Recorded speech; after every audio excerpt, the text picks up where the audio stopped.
Myanmar, and trying to think exactly what to share. I had ordained in Sri Lanka as a monk, so I was traveling as a monk, and then went to Thailand and Vietnam, and Myanmar, and all over. But I'm in Pseudo Myanmar, and we actually got to travel together. That might work a little better. Wait, you ordained in Sri Lanka? Yeah. This is a lot louder. Better. Can you tell again? Okay. So my name is Jason. I originally ordained in Sri Lanka, and I had been a monk for about 15 months. I was part of the Sri Lankan Buddhist Sangha in Los Angeles, because I'd actually lived a year at the Essen Goenka Vipassana Center in my mid-20s. The same center I think you said that you visited, actually. I lived there for a year straight, doing retreats back to back. In Tabawa now. No, this was at the Goenka Vipassana Center originally. But that, from the Goenka, I met the Sri Lankan Buddhist community in LA.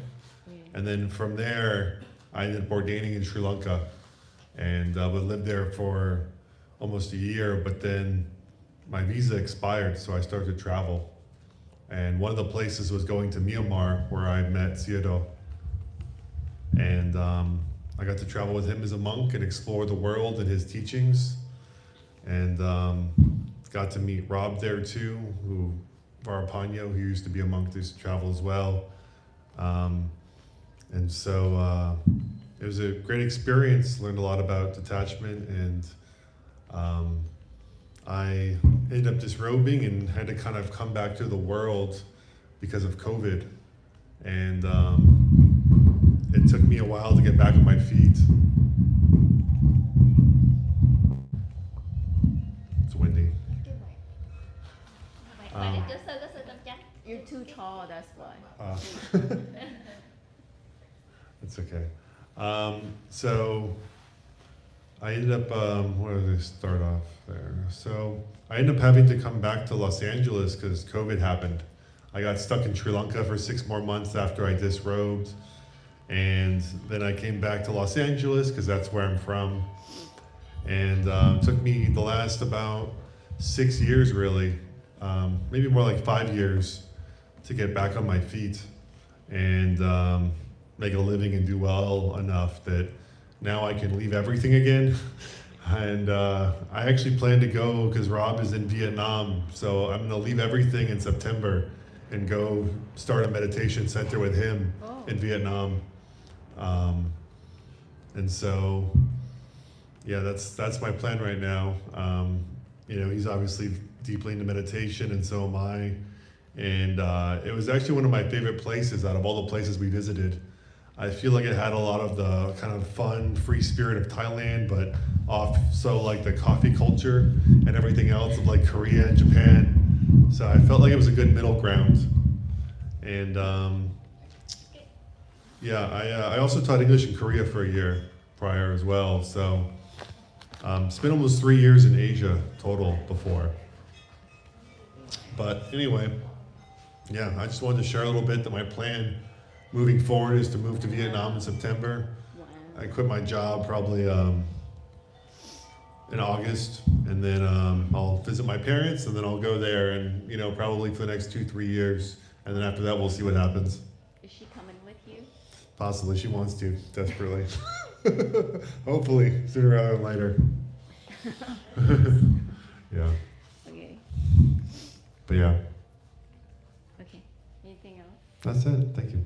Okay. Thank you.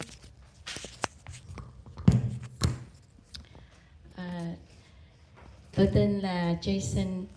Tôi đã đi vòng quanh thế giới vào khoảng 6 năm về trước, và tôi đã đến và gặp Ngài Thiền Sư ở trung tâm Tabawa ở Miến Điện.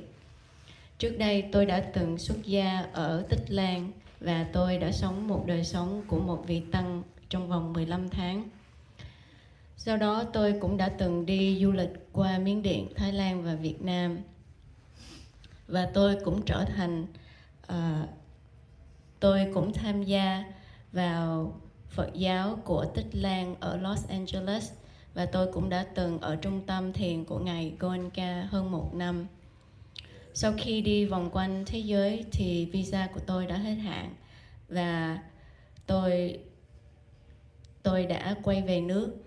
Tôi đã đi vòng quanh thế giới với cương vị là một vị tăng và tôi đã gặp được vị tăng tên là Verapano, là Robert, là người đệ tử của ngài thiền sư.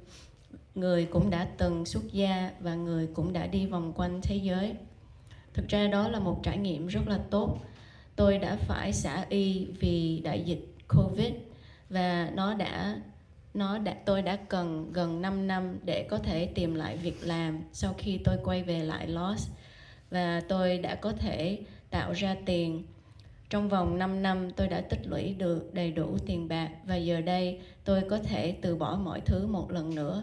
Tôi sẽ từ bỏ mọi thứ một lần nữa và tôi sẽ về Việt Nam cùng với Robert và chúng tôi sẽ thành lập một thiền viện ở Việt Nam. Tôi đã từng đến thăm Nhật và Đại Hàn, nhưng đối với tôi rất yêu thích Việt Nam. Tôi nghĩ rằng Việt Nam là một đất nước quốc gia nằm ở giữa văn hóa của Nhật và Đại Hàn. Tôi cũng đã từng dạy tiếng Anh ở Đại Hàn và tôi đã ở Đại Hàn hơn 3 năm. Và giờ đây tôi cũng muốn chia sẻ rằng tôi lại sẵn sàng để từ bỏ công việc của mình vào tháng 8 này và sắp xếp mọi thứ, và tôi sẽ lên đường hành trình về lại Việt Nam và thành lập trung tâm thiền chung với người bạn của tôi.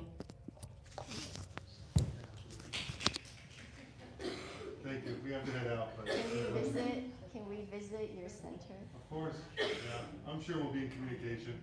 So Robert called me often, yeah, and he talks about his plan too.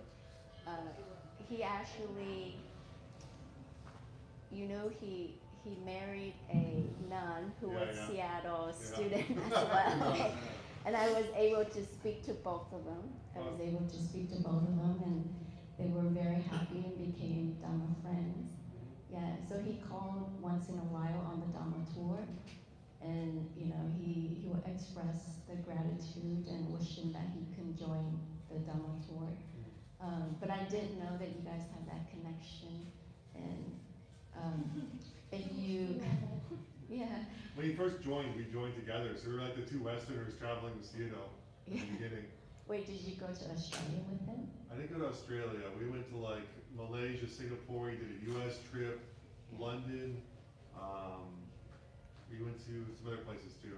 You followed to Italy also? Yeah, Italy, 3 months Italy. I randomly met him in Korea. So after Seattle depart, I took a vacation in Korea with my daughter, and I saw some really tall white guy who was dressed in a monk robe walking the street of Korea. And then it was like, wow, that's Bande Verapano. Yeah, and then I ended up booking like a hotel for him to stay close to us. And then me and my daughter and him, we toured around Korea for a day or two. But it was very random how we were able to travel Korea, just very random. Yeah. But yes, do you have like an area that you have in mind in Vietnam? I think we'll probably go where he is in Ho Chi Minh for a bit, but I think he was thinking Da Lat might be a good place. But we don't really know. Once I get there and I spend some time and we relax and feel things out, we'll decide. No rush. Well, Da Lat right now, the central part of Vietnam, is very favorable to start a meditation center because of the easy law regulations and because of the massive amount of land. There's quite a few meditation centers there. So I sent him to a really big, large meditation centers of Thầy Thích Minh Niệm, which is in Da Lat right now. And he stayed and taught English for a few weeks. So if you have a chance to visit that center, you can see the practice of mindfulness in all the young generations. There's a group of 200 students. It ranges from age 20, below 30 for sure, they will enroll in the course for 4 years, and they are they secluded totally from the outside world and just practice mindfulness and detachment or mindfulness meditation at the center. So this is the first year that the students graduated.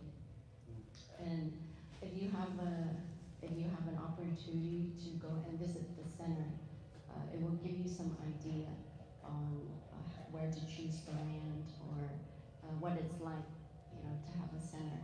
But thank you for having this very positive thought, and thank you for this good deed.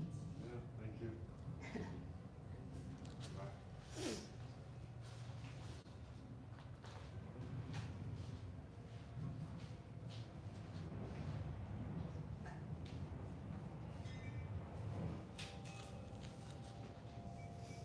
Should we take a break?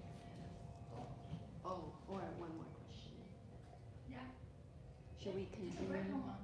I don't know. I have a question.